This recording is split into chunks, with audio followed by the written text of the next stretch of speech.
I think they were also, the DSWD also took custody after considering all the circumstances. Ano? So, yung pagpunta po ng ating mga senador po doon sa lugar, hindi na po tayo nakasama dyan. Ano? Pero minonitor po natin, ang DSWD po ay nagpadala po ng napakarami po social workers doon sa area para po talaga imbestigahan ang nangyayari. And siguro let's wait for what the DSWD will do. Rest assured, of course, under the leadership of our Secretary Rex Gatchalian, yan po ay hindi papabayaan. All the interventions will be extended to them. And even yung mga kung ano pa pong kailangan nila, like legal help po siguro, or ang DSWD, pag wala pong in-charge na ahensya, ang DSWD po lahat talaga ang sumasagot. Ano? So they also provide legal support, livelihood, yung educational po, ano, titinan din po natin yan. Ano? I think there was included in the report that some of the children, if not all, are not really attending formal school. So siguro let's just wait for the statement of the DSWD. But of course, the Council for the Welfare of Children, being an attached agency of the DSWD, fully supports the efforts of and the position of the Department of Social Welfare and Development. So, in short, you said, wala kayong direktang papel doon sa problema sa Socorro aside from statement of support.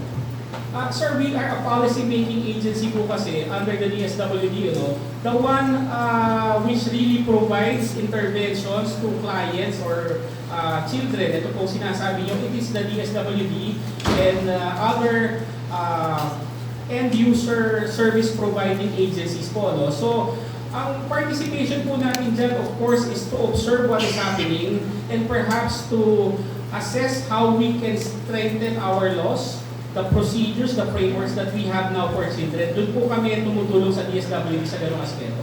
Okay, one last point regarding that issue you said. Since you are a policy body, so is there any recommendation or plan in order to avoid the similar situation like what happened to Bayanihan group in Socorro, Surigao? Alam nyo sir, napakaganda ng tanong nyo. It's also very timely. Ano? Isa po dun sa mga binabanggit po dyan, yung supposed forced marriages of minors. There are pending bills before the Senate and the House of Representatives. Una-una, may batas na po banning child marriages. I think it was passed in 2021 or 2022. Bawal po yan.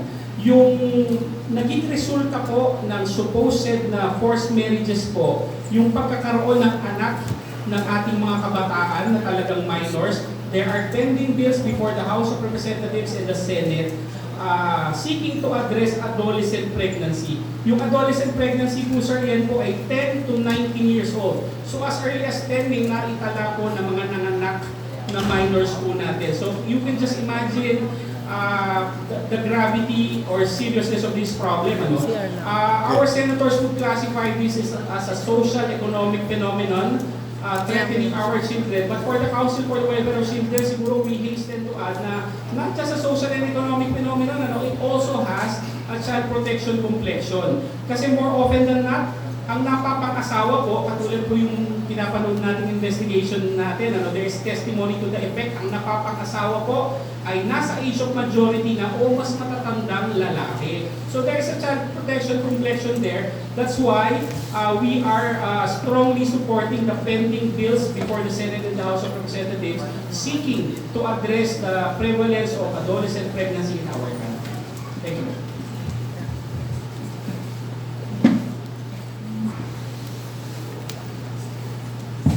Good morning, Vivian Kuya from ABS-CBN. Earlier, you presented data on reported cases of violation of child protection laws. 2021 and 2022, meron itong data, for example, for the first 3 quarters of 2023, and how do you compare this to the first 3 quarters of 2022? Are we seeing the same trend? Sayang, I did not bring my laptop, but The latest data that we received at the Council for the Welfare of Children is from our partner, the PNP Women and Children Protection Center. They have a data of all children's rights violation for 2022. The top violation of children's rights na lumalabas po ay yung RA 7610. This is the Special Protection of Children Against Abuse, Exploitation, and Discrimination, or more commonly known yung child abuse law po natin. Ano? So, I don't have the exact details now, no? But ang nangunguna po dyan, yung child abuse, rape, acts of lasciviousness, saka yung violence against children. Perhaps I can get your email address, ma'am. I can forward it to you. Pagdating naman po noong 2023 nila, the PNP WCPC has data until August 2023. I have that data. And ganun pa rin po yung trend. Violence against children, yung child abuse, number 1 pa rin po. Rape and other sexual violence of children, pangalawa pa rin po.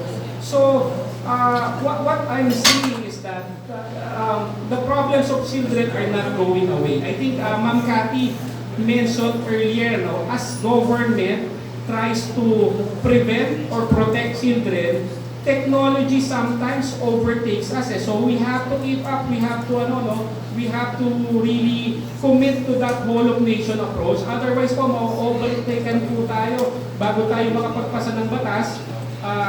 Kunyari po, kakapasa lang po nung Anti-Suicide Act, it became effective, or yun nga po, it was passed into law last July 30, 2022.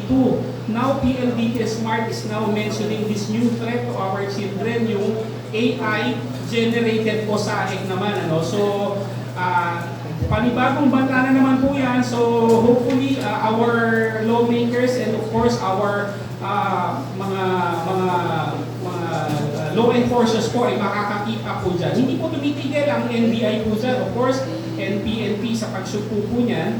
Meron din po kinilate na National Coordinating Council on OSAIC and CISAIC. This is under the DOJ po. Particularly under the IACA, yung Interagency Council Against Trafficking, there is that Coordinating Council fighting OSAIC and CISAIC.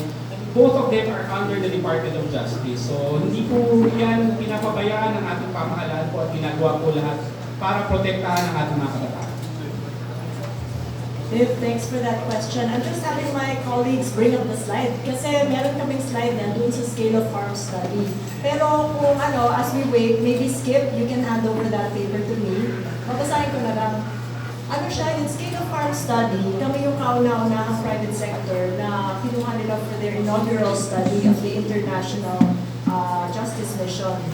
Itong IGM, they're also tackling CISAM, and they wanted to make sure that the impact of what we were doing was a whole-of-nation approach and was very effective. Ito na yung ating numbers. Next step. We'll post it as soon as Kat gets the slide ready.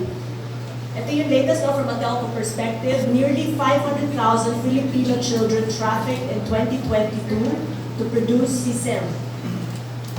So that is 1 out of 100 kids. You can just imagine that is based on the inaugural research of the IJM. Another data point, nearly 250,000 adult Filipinos traffic children to produce new CSEM in 2022. So that's 250,000 children for the whole of 2022. And ito pa yung nakakabahala, the median age of the abused children, 11 years old. Victims as young as 1 year old. Abuse is happening from the age of 2 months to 4 years. So you can just see the statistics, panimula pa lang to. And we're also taking part in other researches that are involved in child protection.